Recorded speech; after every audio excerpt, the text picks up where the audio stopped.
Existen en el mercado montones de opciones en cuanto a tarjetas de memoria y de almacenamiento para nuestras cámaras o dispositivos. Y la pregunta es, ¿cuál es la más adecuada o cuál debemos comprar según las necesidades que tenemos?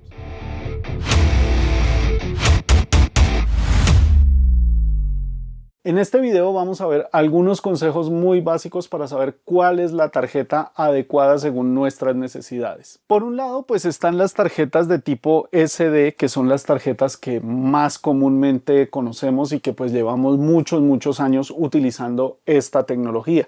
Sin embargo, a pesar de que en su forma solo han cambiado, digamos, desde las tradicionales SD a las micro SD, hay una serie de factores que debemos tener en cuenta porque internamente sí han habido modificaciones y ha habido una evolución en este tipo de dispositivo de almacenamiento. ¿Cuál es la primera situación que se nos presenta? Y es que siempre que elegimos una tarjeta de memoria o siempre que vamos a comprar una tarjeta de memoria, pues nos fijamos en lo más evidente y en lo más obvio, que es la capacidad de almacenamiento. Es decir, si es de 64, de 128, de 256 gigas, etcétera, etcétera. Pero hay otro factor que es tan importante como el almacenamiento, o incluso yo diría que hasta más importante que el almacenamiento, y es la velocidad de procesamiento de la información que estamos registrando. La mayoría de fabricantes nos muestran esa información en una serie de marcas que encontramos en las tarjetas, pero normalmente no sabemos qué es lo que significan o qué quieren decir. Entonces siempre como que nos vamos y decidimos que la tarjeta ideal es la que tiene mayor capacidad de almacenamiento. Por un lado está la velocidad de lectura y la velocidad de escritura. La mayoría de fabricantes únicamente nos muestran la velocidad de lectura. Hay otros fabricantes que nos muestran ambas. ¿Por qué? Porque la velocidad de lectura es la más alta. Normalmente una tarjeta, cuando nos dice 200x, 300x, etcétera, nos están hablando de la velocidad de lectura, es decir, la velocidad con la que transferimos los datos desde la tarjeta hacia nuestro computador o cualquier otro dispositivo, pero principalmente es el computador. Pero en realidad lo que más debería interesarnos es la velocidad de escritura. ¿Por qué? Porque la velocidad de escritura representa, por decirlo de alguna manera, la eficiencia con la que la tarjeta va a registrar la información dependiendo del tipo de dispositivo que tenemos. Entonces, pues ya sabemos que hoy en día hay cámaras que graban en 4K, 6K, 8K, en el caso de video, y en el caso de fotografía, pues registramos en 24 megapíxeles, 45 y bueno, de ahí para arriba. Y eso de alguna manera demanda que no solamente tengamos tarjetas con una gran capacidad de almacenamiento, sino también con una velocidad de procesamiento adecuada o ideal según pues el tipo de registro que estemos haciendo. ¿Cómo podemos saber si esa tarjeta es adecuada? En las tarjetas tradicionales normalmente lo que encontramos es la clase, es decir, es este número que viene en un círculo que normalmente encontramos de clase 2, de clase 4, de clase 6, pero la ideal, la que deberíamos elegir siempre, es la de clase 10. En el mercado no especializado, o como diríamos en Colombia, en una miscelánea, a veces tenemos un apuro y de repente decimos, véndame una tarjeta de memoria, la que tenga, pero claro, normalmente esas tarjetas son de tipo 2 o de tipo 4, de tipo 6, aunque ya esos modelos están, podríamos decir que descontinuados, pero de repente por ahí se consigue alguna de esas tarjetas. ¿Qué es lo que pasa? Que esas tarjetas tienen una velocidad de procesamiento pues muy lenta, que no es adecuado para los formatos que utilizamos hoy en día. Esas tarjetas pues son recomendables de pronto pues para almacenar, qué sé yo, datos del celular, hacer copias de seguridad, cosas por el estilo, pero para cámaras, las cámaras de acción que tenemos hoy en día, etcétera, todos esos dispositivos requieren de una velocidad de procesamiento mucho más alta. Entonces, en casos como ese, que tengamos tarjetas con este número, la que debemos utilizar siempre que sea de clase 10. Ahora, existen otros códigos como el V30, V60 o el V90. Esa V significa Video Speed Class, es decir, son tarjetas que precisamente están diseñadas para procesar video de alta resolución. En mi caso, por ejemplo, yo tengo una Nikon Z8 que graba video en 8K. Lo ideal sería utilizar una tarjeta de tipo V90. Para las cámaras en las que grabamos en 4K, lo ideal sería utilizar una tarjeta mínimo V60 y bueno, V V30 pues ya se va quedando corta, pero pues ideal V60. Físicamente hay un detalle que nos puede ayudar también a determinar si es una tarjeta ideal para el tipo de material que grabamos, y es que algunos modelos, que son los modelos de tipo UHS-2, tienen una doble fila de pines. ¿Qué quiere decir eso? Pues que obviamente al tener una doble fila de contactos va a transferir la información de una manera mucho más rápida. Como las tarjetas vienen empacadas y no podemos ver si tienen esa doble fila de pines, lo podemos saber si el empaque viene marcado como UHS-2. En esta tabla de la SD Association podemos ver más claramente esa correspondencia de valores según el tipo de registro que necesitamos hacer. En cuanto a las marcas, es un poco relativo, tal vez subjetivo sugerir algunas, porque a veces nos pasa en todo, no solo en las tarjetas, que una marca que de repente con la que nos fue bien a nosotros puede que a otro no le haya ido tan bien, etcétera. Para hablar de eso, yo utilizo principalmente las tarjetas de la marca SanDisk de la línea Extreme Pro. Esas son las tarjetas que más utilizo. Sin embargo, recientemente he venido probando esta otra marca que me ha parecido muy buena. Es la marca ProGrade. Tienen unas muy buenas tarjetas. Ya he probado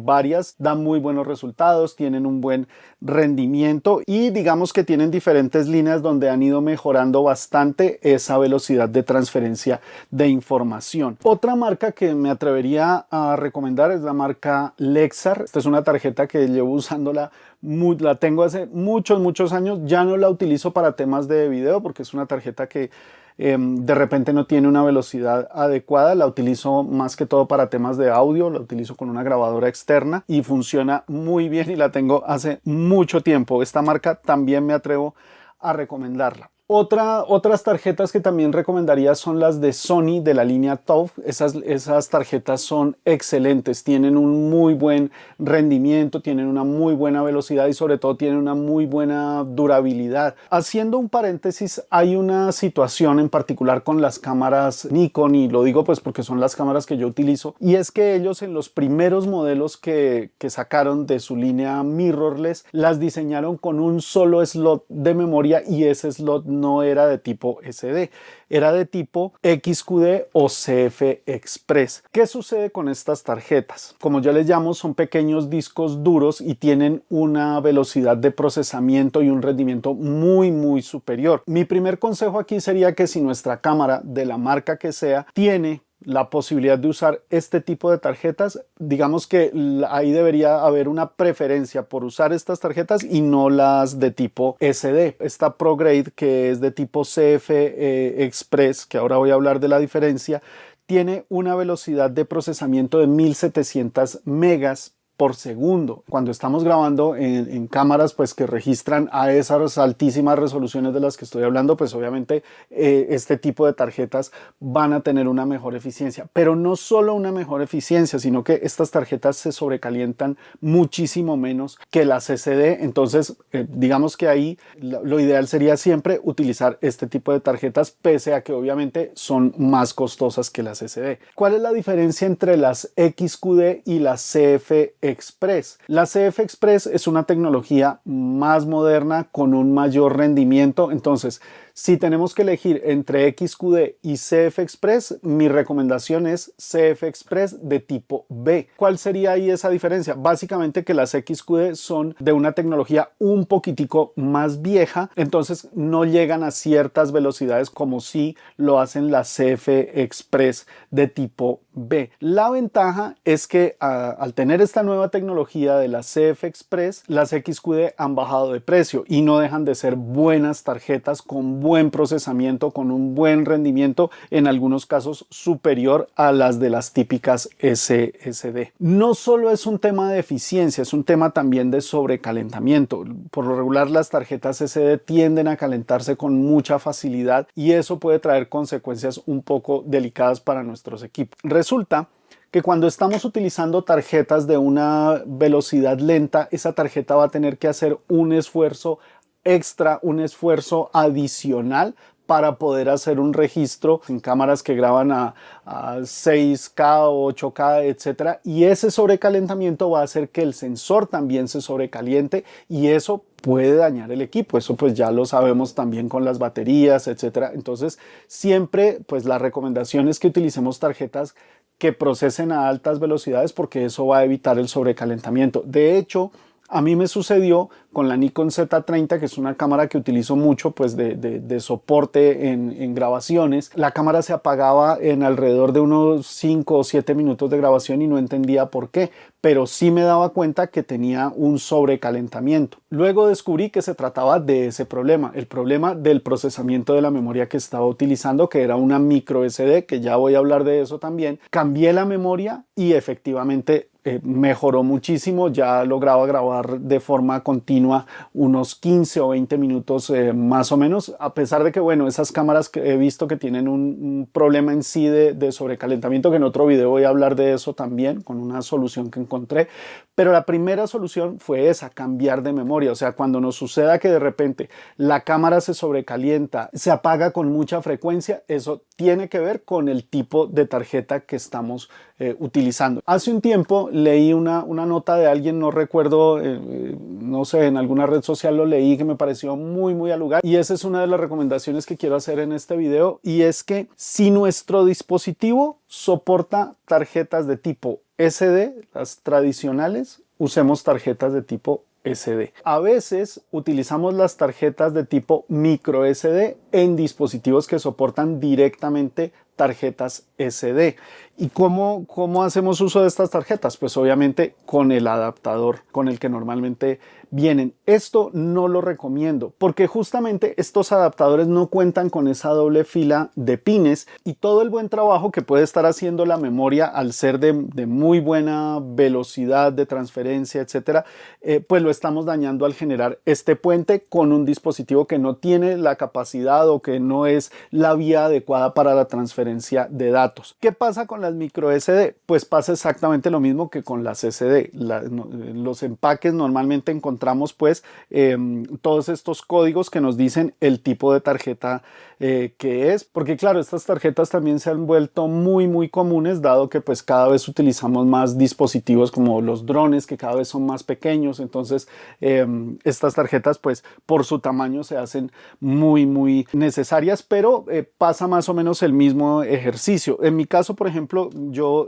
grabo con esta Insta360, que es una cámara que graba en 6.7K, si no estoy mal, y obviamente necesita una velocidad de procesamiento bastante alta para no generar ese sobreesfuerzo y ese sobrecalentamiento. O también con esta X4, que es una cámara que graba en 8K, registra imágenes 360 a 72 megapíxeles. Entonces, en ese caso no solamente necesitamos buen almacenamiento, sino buena velocidad de procesamiento. Si de pronto sucede que la cámara de acción en la que están grabando se sobrecalienta o la cámara de video, etcétera, muy seguramente es un problema relacionado con la velocidad de transferencia de datos y el tipo de memoria que estamos utilizando. También encontramos tarjetas que de pronto no tienen esta V con el número que ya mencioné, el 30, 60, 90, sino que es solamente como una U con un número que es 10 o es 30. Ese 10 o ese 30 equivale a la cantidad de megas que transfiere por segundo. U10, 10 megas, U30, 30 megas. Las de tipo 2 no existen porque dieron ese salto directamente. Suscríbanse al canal, hagan sus preguntas. Siempre tratamos de contestar a la mayor brevedad posible sus inquietudes y, bueno, recomendar también compartir el video, etc. Hay un consejo que, digamos, hace parte más como de mi manera más personal de trabajar. Y es que yo suelo utilizar memorias, o más bien no suelo utilizar memorias de altas capacidades. Siempre voy a preferir las memorias de capacidades intermedias. ¿Qué quiero decir con eso? Que voy a preferir dos tarjetas de 128 a una de 256, dos de 256 a una de 512, dos de 512 a una de 1 tera. Siempre voy trabajando un poco como con ese ejercicio. Y eso tiene varias razones. Todos sabemos pues que de alguna manera estas tarjetas son muy proclives a dañarse con mucha facilidad. Estos pines se levantan, este plástico se despega. Al tener dos tarjetas y vamos trabajando en una y luego trabajamos con la segunda, como que de alguna manera tenemos la seguridad de que hay un dispositivo más de respaldo y no estamos centrando todo en una sola tarjeta. Se puede perder, se puede dañar, se puede mojar. Hay un montón de situaciones en las que una tarjeta es muy sensible a daños o a pérdidas, entonces eso hace que perdamos todo nuestro trabajo. Preferir dos tarjetas de mediana capacidad a una tarjeta grande es así como yo trabajo. Me gusta mucho más, me siento más tranquilo. La otra razón es porque precisamente al tener una gran capacidad de almacenamiento, las tarjetas se nos convierten en eso, se nos convierten en dispositivos para guardar archivos viejísimos que a veces no necesitamos o que a veces, en el peor de los casos, son muy importantes. El hecho de que utilicemos tarjetas de mediana capacidad de alguna manera nos obliga a estar haciendo copias de seguridad de la información. A mí me ha pasado que de repente estoy en una sesión, esto es de la vida real, uno le dice a un colega, oiga, ¿tiene una tarjeta? Préstemelo. No me vaya a borrar nada, que ahí tengo un trabajo del 2018. ¿Cómo así que del 2018? O sea, ¿por qué no has hecho copia de seguridad de esto? Porque claro, tienen una tarjeta de 512 gigas, 1 tera, qué sé yo, entonces ahí hay un montón de información. Yo tengo una práctica, que eso sí es una práctica sagrada para mí, y es que no importa a la hora que yo llegue de una sesión de fotos, de un rodaje, qué sé yo, lo primero que hago cuando llego es ir a mi computador y descargar todo el material que se hizo en el día y hacer copias de seguridad. Si tengo que irme al otro día a continuar una sesión o un rodaje, me voy con las tarjetas vacías, pues para todo lo que se venga en ese siguiente día de trabajo. Para ir concluyendo, no solamente es importante seleccionar una tarjeta por su capacidad de almacenamiento, sino también por la velocidad de transferencia de datos y también porque esa velocidad de procesamiento de alguna manera nos va a proteger nuestros equipos de posibles daños por el sobrecalentamiento que se puede generar. Muchas gracias, nos vemos en un próximo video. Hasta pronto.